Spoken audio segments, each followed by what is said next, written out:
Fala tricolor de toda a terra. Voltamos com mais notícias do nosso amado clube. Deixe seu like, se inscreve no canal e fique por dentro de tudo que acontece no tricolor das Laranjeiras. A seguir teremos 3 notícias sobre o Fluminense. Fique até o final porque a última notícia nos reserva uma grande surpresa. Vamos à primeira notícia. A saída de Lelê do Fluminense rumo ao Atlético Goianiense é daquelas movimentações que nos fazem refletir sobre o momento do clube e sobre o perfil de jogador que realmente consegue sustentar o peso da nossa camisa. Não há como negar que Lelê é um bom jogador, tem qualidades interessantes, já mostrou lampejos importantes em algumas partidas e tem um estilo aguerrido que agrada. Mas, quando olhamos para o que o Fluminense representa hoje no cenário do futebol brasileiro e sul-americano, fica evidente que Lelê não conseguiu se firmar como uma peça confiável e decisiva dentro do elenco. Essa transferência para o Atlético Goianiense, para muitos, pode soar como uma queda de patamar, mas na realidade pode ser exatamente o movimento certo para que ele reencontre protagonismo e confiança em campo. O atacante de 26 anos chega a um clube onde terá mais espaço, menos pressão e mais oportunidades de mostrar que ainda pode ser útil em alto nível. A ida dele para Goiânia deve se concretizar nos próximos dias, com a apresentação marcada para segunda-feira. Ele passará por exames médicos antes de assinar contrato com o Dragão. A novela envolvendo a tentativa frustrada de transferência para o futebol japonês deixou claro o quanto a burocracia internacional pode interferir nos rumos de uma carreira. Lelê esteve perto de reforçar o Nagoya Grampus, mas a operação travou por uma regra da FIFA que limita a quantidade de clubes em que um jogador pode atuar em competições oficiais durante o mesmo ano. Lelê já havia feito 3 jogos pelo Fluminense no início da temporada. Depois foi emprestado ao Ceará e atuou em 9 partidas. Com isso, somou aparições por 2 clubes, o que inviabilizou uma terceira inscrição no Japão ainda em 2025. A confusão gerada em torno do entendimento da CBF sobre os campeonatos estaduais acabou interferindo diretamente na transação. O clube japonês imaginava que as partidas do Carioca não seriam consideradas para fins de contagem oficial, mas não foi isso que a Federação Internacional entendeu. Dessa forma, o retorno de Lelê ao Fluminense foi inevitável, ainda que claramente não estivesse mais nos planos para a sequência da temporada.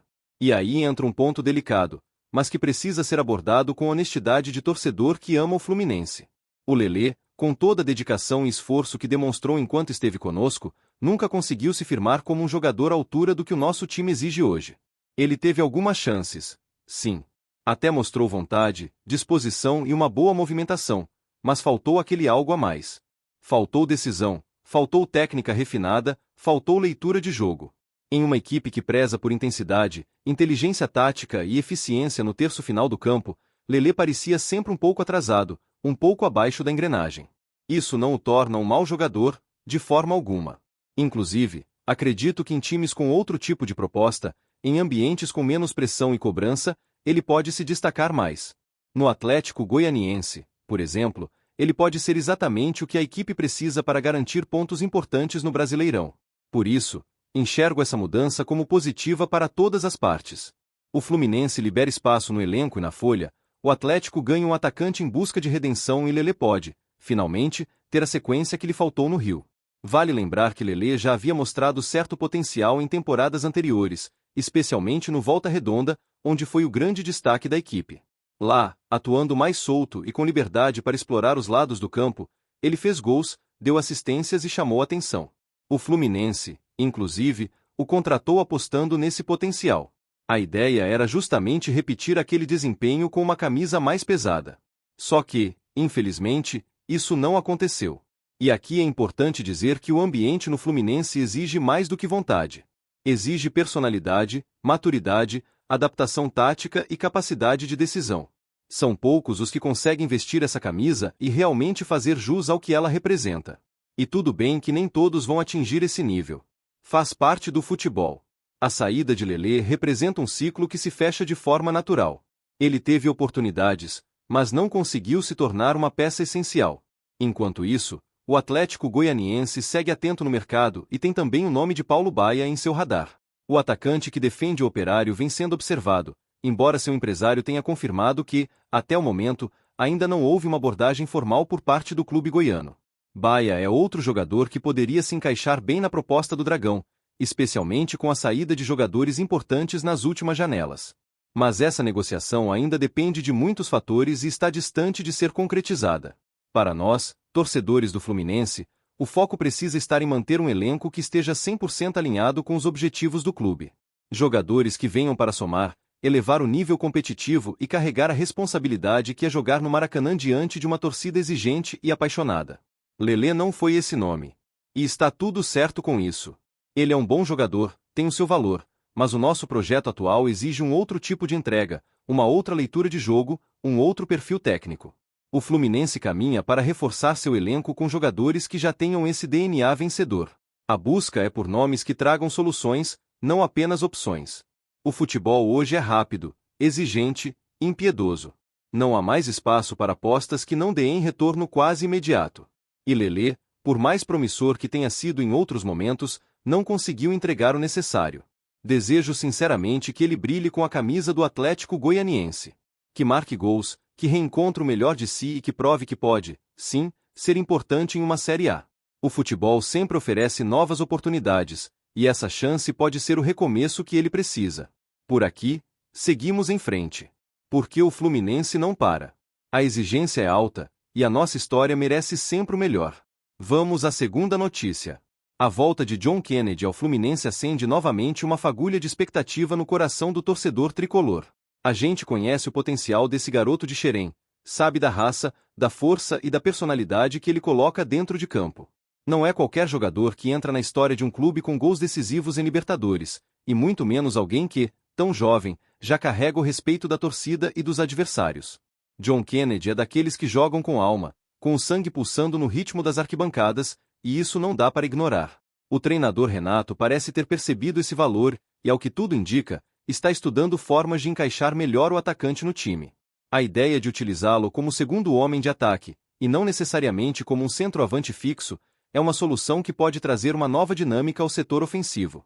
A experiência recente de John Kennedy no futebol mexicano, defendendo Pachuca, é uma referência que tem sido levada em conta. Lá, ao lado de Salomón Rondón, o garoto mostrou que pode render muito mais quando tem liberdade para circular, buscar o jogo, aproveitar os espaços e explorar sua potência física e sua finalização. Não é exagero dizer que ele destruiu na Liga MX em seus primeiros meses por lá. Foram 9 gols e uma assistência em 12 jogos, números que por si só já impressionam. Mas mais do que isso, Kennedy encantou pela forma como desequilibrava partidas. Mostrou maturidade, inteligência tática e uma evolução técnica evidente. Se no Brasil alguns ainda o viam como uma promessa temperamental, no México ele passou a ser visto como realidade, e das boas. Agora, no retorno ao Fluminense, ele reencontra um elenco com nomes como Germán Cano e Everaldo, 2 jogadores com características distintas. Cano é o artilheiro nato, o cara da última bola. Everaldo é mais versátil, se movimenta pelos lados, contribui com velocidade e intensidade. Kennedy, por sua vez, combina potência e talento, e pode atuar tanto como referência ofensiva quanto como apoio mais móvel. É justamente aí que mora a riqueza tática de sua presença no elenco. Renato parece enxergar essa versatilidade como uma arma. No segundo tempo da partida contra o Palmeiras, por exemplo, Kennedy foi lançado ao lado de Everaldo, compondo um ataque de mais movimentação, fugindo da previsibilidade. Ainda é cedo para afirmar que essa será a formação ideal, mas é animador ver que o treinador está testando alternativas que aproveitem melhor as qualidades do jogador. A busca por mais um centroavante também faz sentido, pensando em uma temporada longa, com muitas competições, viagens e a necessidade de rodar o elenco. Cano não pode ser sobrecarregado, e Everaldo talvez não seja exatamente o substituto ideal para aquela função de camisa 9 clássico. Com mais uma peça no setor, John Kennedy ganha ainda mais liberdade para flutuar entre as linhas e fazer o que sabe melhor: desconcertar zagueiros com dribles curtos e arrancadas explosivas. Importante também lembrar que John Kennedy já provou que sabe jogar ao lado de Cano. Em 2023, quando o Fluminense conquistou o América, vimos momentos em que os dois dividiram o ataque com muito entrosamento.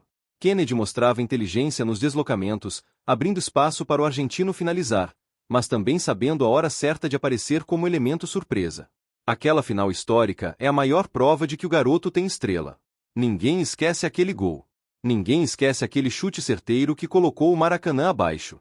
É verdade que, em alguns momentos da carreira, ele precisou ser cobrado. Mas também é verdade que respondeu em campo. John Kennedy é daqueles que cresce quando se sente desafiado. É competitivo, não se esconde, encara zagueiro de frente e tem faro de gol. E a torcida sente isso. A conexão que ele tem com o torcedor do Fluminense é diferente. É visceral. É como se ele representasse ali dentro tudo que a arquibancada quer ver: luta, coragem, vontade de vencer e talento, muito talento. Seu retorno é, portanto, uma oportunidade não só de reforçar o elenco, mas de reencontrar uma identidade. O Fluminense precisa de jogadores que sintam a camisa, que tenham história no clube e que joguem com o coração. John Kennedy tem isso. Ele é cria, ele é da casa. E mesmo tendo passado por altos e baixos, continua sendo um jogador com capacidade de decidir, de resolver partidas complicadas, de mudar o rumo de um jogo com um lance individual. A ideia de colocá-lo como segundo atacante pode ser o ajuste necessário para que ele se torne ainda mais decisivo. Com liberdade para se movimentar, se afastando da marcação mais pesada dos zagueiros, Kennedy pode explorar sua velocidade e sua habilidade em espaços mais amplos. Não é só um finalizador, ele sabe construir também. E ao lado de um centroavante fixo, seja Cano ou outro que possa chegar, ele tende a ter mais chances de receber em boas condições, de frente para o gol ou partindo com vantagem. É uma questão de tempo para vermos esse encaixe acontecer. Kennedy tem bola, tem cabeça de vencedor e está de volta ao lugar onde se sente em casa. A diretoria, por sua vez, precisa entender o valor de manter esse tipo de jogador próximo e bem aproveitado. Ele não é mais apenas uma promessa de Xerém. É uma realidade, com potencial para se tornar um dos grandes nomes do Fluminense nos próximos anos. E cabe à comissão técnica dar a ele o espaço e as condições para brilhar. Se depender da torcida, ele já tem respaldo. Cada vez que entra em campo, o aplauso vem antes mesmo da bola rolar. E isso, meu amigo, é raro. É o reconhecimento de quem já entregou muito com a camisa tricolor. E vai entregar ainda mais. Kennedy não precisa ser moldado para se encaixar no modelo engessado. Ele precisa de liberdade. Precisa de confiança. E se Renato continuar testando e ajustando o time para tirar o melhor desse menino, podemos ter certeza de que grandes alegrias ainda virão com ele em campo. É o tipo de jogador que não se esconde nos grandes jogos, ele nasce para eles. Agora vamos à terceira notícia. A notícia não é das melhores, especialmente para nós, torcedores apaixonados pelo Fluminense. O zagueiro Inácio, um dos jogadores mais promissores e dedicados do elenco, sofreu uma lesão no joelho direito, mais especificamente no ligamento colateral medial. O exame apontou uma lesão de grau 2, e a previsão inicial é que ele fique afastado dos gramados por até 6 semanas. Uma perda sentida por qualquer tricolor que acompanhe de perto o desempenho do time. Inácio pode até não ser considerado titular absoluto da defesa tricolor, mas quem assiste aos jogos com atenção sabe que ele vem ganhando cada vez mais espaço no grupo. É um jogador que cumpre com competência as funções que lhe são atribuídas. Sempre que entra, demonstra segurança, posicionamento, boa leitura de jogo e um senso de responsabilidade que salta aos olhos. Não é daqueles zagueiros espalhafatosos, que tentam aparecer mais do que devem. Inácio é discreto fora de campo, mas dentro dele, é um guerreiro que honra a camisa do Fluminense. Na partida contra o Palmeiras, ele saiu no início do segundo tempo, quando o jogo ainda estava empatado. Foi uma cena que preocupou muito a todos nós. A expressão de dor, o desconforto evidente, já davam indícios de que algo sério havia acontecido. E, infelizmente, o exame confirmou o que temíamos: lesão no joelho.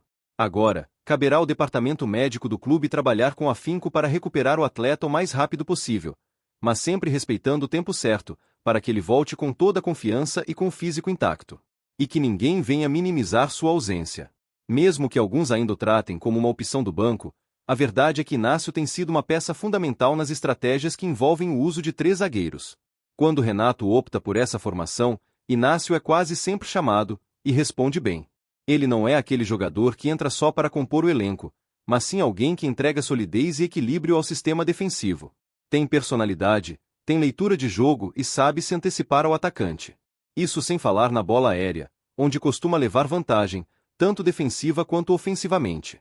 Além disso, ele mostra uma evolução constante. A cada jogo, parece mais entrosado com o grupo, mais maduro nas decisões e mais preparado para os desafios. É o tipo de zagueiro que não se esconde, que vai para o combate, que se entrega. E isso é algo que a torcida do Fluminense sempre valoriza. O jogador que veste a camisa com raça, com paixão, com respeito ao clube e à sua história.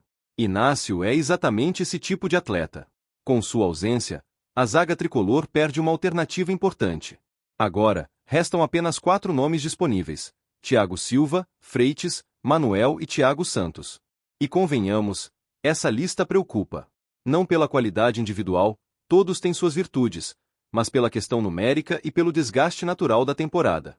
É uma sequência dura de jogos, com viagens, confrontos complicados e poucos dias de descanso. Ter apenas 4 jogadores de origem para uma posição tão exigente é arriscado. E ainda tem a questão do Thiago Santos, que embora esteja sendo relacionado como zagueiro, atua mais frequentemente como volante. Ele até já manifestou o desejo de jogar como defensor, mas na prática, é um jogador adaptado, que ainda precisa ganhar minutos e ritmo na função. Ou seja, não é uma substituição direta para Inácio. Manuel e Freitas também têm potencial, mas em alguns momentos, oscilam. E não podemos exigir de Thiago Silva, aos 39 anos, que atue em todas as partidas. É preciso fazer uma gestão de minutos muito cuidadosa com ele, para não sobrecarregá-lo. Inácio vinha sendo, portanto, uma espécie de válvula de escape para esse rodízio defensivo. Entrava nos jogos mais físicos, quando a estratégia pedia marcação firme, ou em momentos onde o desgaste dos companheiros já era visível. Sua ausência deixa um buraco não só na escalação, mas no planejamento como um todo. Vai fazer falta no campo, sim, mas também no banco, onde sempre esteve pronto para entrar e resolver. E por mais que a torcida muitas vezes se concentre nos nomes mais midiáticos, é importante lembrar que times campeões se fazem com elenco. Com peças confiáveis em todas as posições. Com jogadores que, mesmo não sendo os primeiros da lista, sabem exatamente o que fazer quando são chamados. Inácio é esse cara. Ele pode não estar nos holofotes, mas sempre que precisaram dele, ele correspondeu.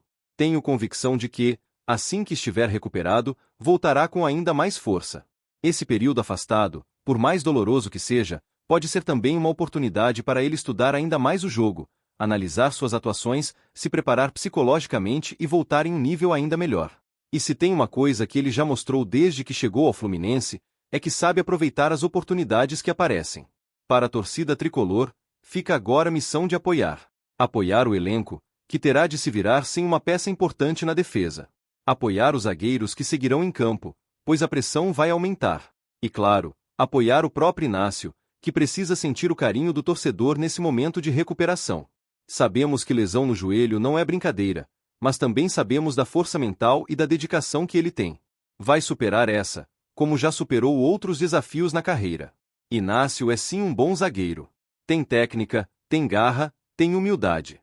Não é à toa que ganhou a confiança da comissão técnica e do elenco. E é por isso que, mesmo fora de combate por algumas semanas, continua sendo peça importante no nosso grupo. Estaremos esperando de braços abertos, porque sabemos que ele ainda tem muito a entregar ao Fluminense. E quando ele voltar, vai mostrar, mais uma vez, porque merece estar entre os nossos. Deixe a sua opinião nos comentários, e, saudações tricolores!